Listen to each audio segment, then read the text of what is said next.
नमस्कार दोस्तों, देखते हैं आज के महत्वपूर्ण करंट अफेयर्स में क्या क्या है। देखिए, world economic situation prospectus report जारी हुई है और इस रिपोर्ट को जारी करता है यूनाइटेड नेशन। एक दूसरा रिपोर्ट ही इससे मेल खाता हुआ नाम है उसका, वर्ल्ड इकोनॉमिक आउटलुक, उसको जारी करता है आईएमएफ। आईएमएफ एक और महत्वपूर्ण रिपोर्ट जारी करता है, ग्लोबल फाइनेंशियल स्टेबिलिटी रिपोर्ट। तो अब बात करते हैं वर्ल्ड इकोनॉमिक सिचुएशन प्रॉस्पेक्टस की, जो कि यूनाइटेड नेशंस द्वारा जारी किया जाता है। थोड़ा सा यूनाइटेड नेशंस के बारे में भी जानेंगे, उसके पहले इस रिपोर्ट में क्या क्या बातें कही गई हैं उसको जानते हैं। देखिए, इसमें वित्तीय वर्ष 2020 और 2021 दोनों की बातें हैं, तो उन दोनों के बारे में थोड़ा जानेंगे।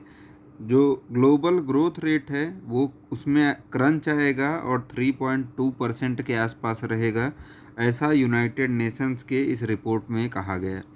भारत जो है 2020 में 1.2% जीडीपी ग्रोथ रेट के साथ आगे बढ़ेगा। अच्छी बात यह है कि निगेटिव ग्रोथ रेट नहीं बताया गया है यहाँ पे।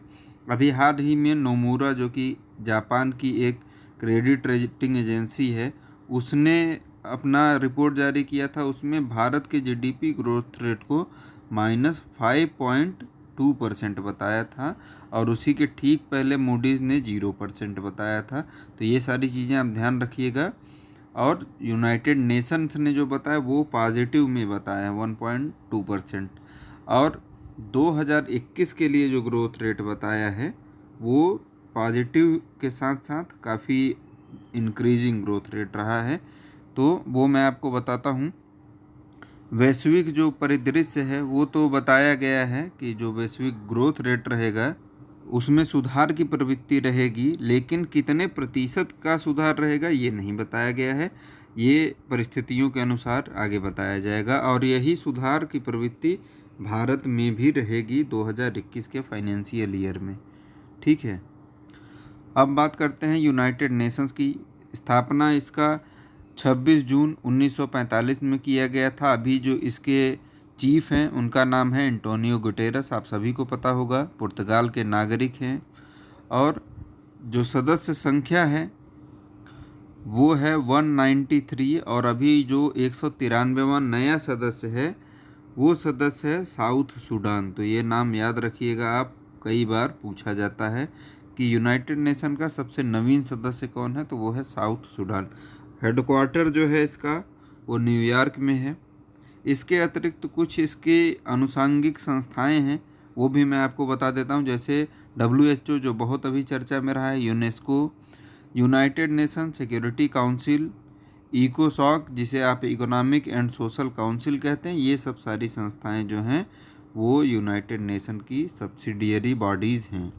ठीक है, बढ़ते हैं आगे, देखते हैं आगे क्या क्या है। देखिए, 3 इम्पॉर्टेंट वर्चुअल कॉन्फ्रेंसेज हुए हैं। अब चूँकि वर्चुअल कॉन्फ्रेंस बहुत सारा हो रहा है तो अब ये स्पेशल नहीं रह जाता, इसलिए मैंने सिर्फ एक साथ आपको बताने का प्रयास किया है।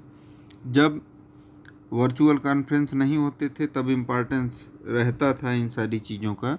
तो अभी सबसे पहले हम देखते हैं कि पहला जो कि G20 का है, G20 का भी सम्मेलन किया गया और ये सम्मेलन मिनिस्ट्रियल लेवल का था।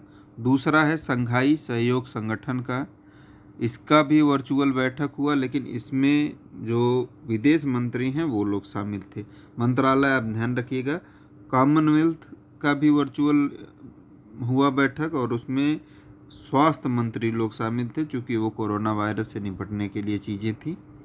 ठीक है, इन सब सारी चीज़ों को ध्यान रखिएगा। बढ़ते हैं आगे। विश्व बैंक ने अभी $1 बिलियन का सामाजिक सुरक्षा पैकेज भारत को प्रदान करने की घोषणा की है।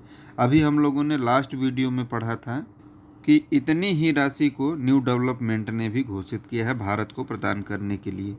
ठीक है, तो थोड़ा सा देखेंगे, विश्व बैंक के बारे में जानेंगे और उसके अतिरिक्त कुछ रिपोर्टों की चर्चा चल रही, तो रिपोर्ट भी मैं बताऊंगा कि विश्व बैंक द्वारा जारी कौन कौन सा रिपोर्ट किया जाता है। तो सबसे पहले देखिए, विश्व बैंक की स्थापना जो हुई थी वो 1944 में हुई थी। आपको पता है कि दूसरे विश्व युद्ध के बाद ही बहुत सारे संगठनों ने जन्म लिया था, जिनमें से विश्व बैंक भी एक है। विश्व बैंक में IBRD और IDA दोनों शामिल हैं। और कई बार आप लोगों से दोनों का पृथक पृथक सदस्य संख्या पूछा जाता है, तो मैं आपको बता दे रहा हूँ।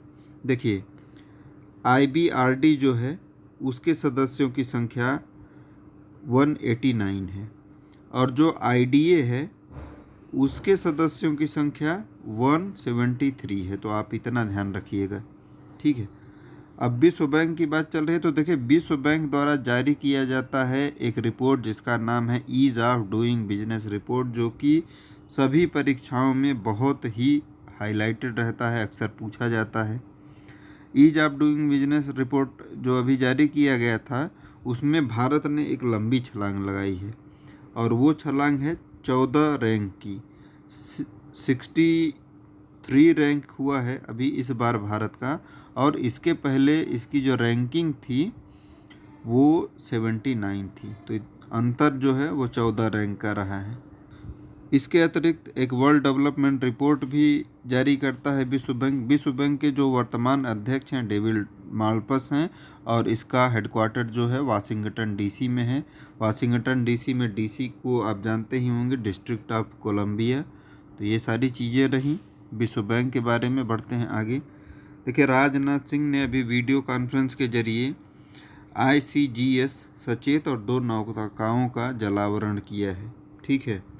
अब सचेत के बारे में थोड़ा सा जानने का प्रयास करेंगे, ठीक है।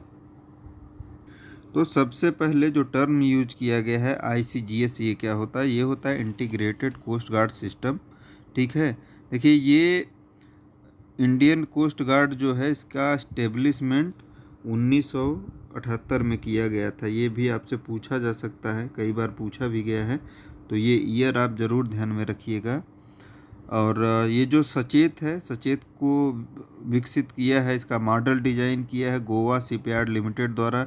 गोवा शिपयार्ड का भी इस्टेब्लिशमेंट मैं आपको बता देता हूँ, ये है 1975 में स्थापित किया गया था। बहुत महत्वपूर्ण संस्था है, क्योंकि शिपयार्ड ये जो है गोवा का, ये बहुत बहुत ज़्यादा मैन्युफैक्चरिंग के और डिजाइनिंग के क्षेत्र में बहुत काम करता है नेवी के लिए, ठीक है। अब बात नेवी की चल रही है, तो हमारे नौसेना प्रमुख जो हैं उनका नाम है करमवीर सिंह, और अभी एक डिफेंस से संबंधित एक नया पद सृजित किया गया है, चीफ ऑफ डिफेंस स्टाफ। उनको उस पद पे नियुक्त किया गया है बिपिन रावत को। अगर आप चैनल पे नए हों तो चैनल को सब्सक्राइब कर लें, बेल आइकन प्रेस कर लें, ताकि मेरे अपकमिंग वीडियो का नोटिफिकेशन मिले आपको रेगुलर। और अगर ये मेरा प्रयास आपको सार्थक लगता है, मेरे वीडियो करंट अफेयर्स के यूजफुल लगते हैं, तो अपने दोस्तों में ज़रूर शेयर किया करें। बढ़ते हैं आगे, देखते हैं और क्या क्या है।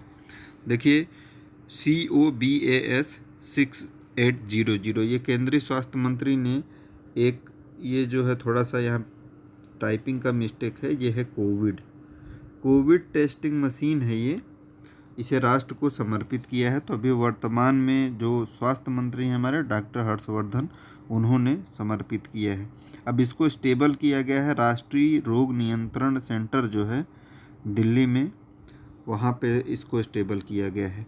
कई बार आपसे परीक्षाओं में पूछा जाता है कि राष्ट्रीय रोग नियंत्रण केंद्र जो है उसकी स्थापना कब हुई थी, तो वो हुई थी, क्योंकि काफ़ी पुरानी संस्था है ये, इस्टेब्लिशमेंट इसका 1909 में हुआ था। ध्यान रखिएगा, दिल्ली में है, ये तो बता ही दिया मैंने।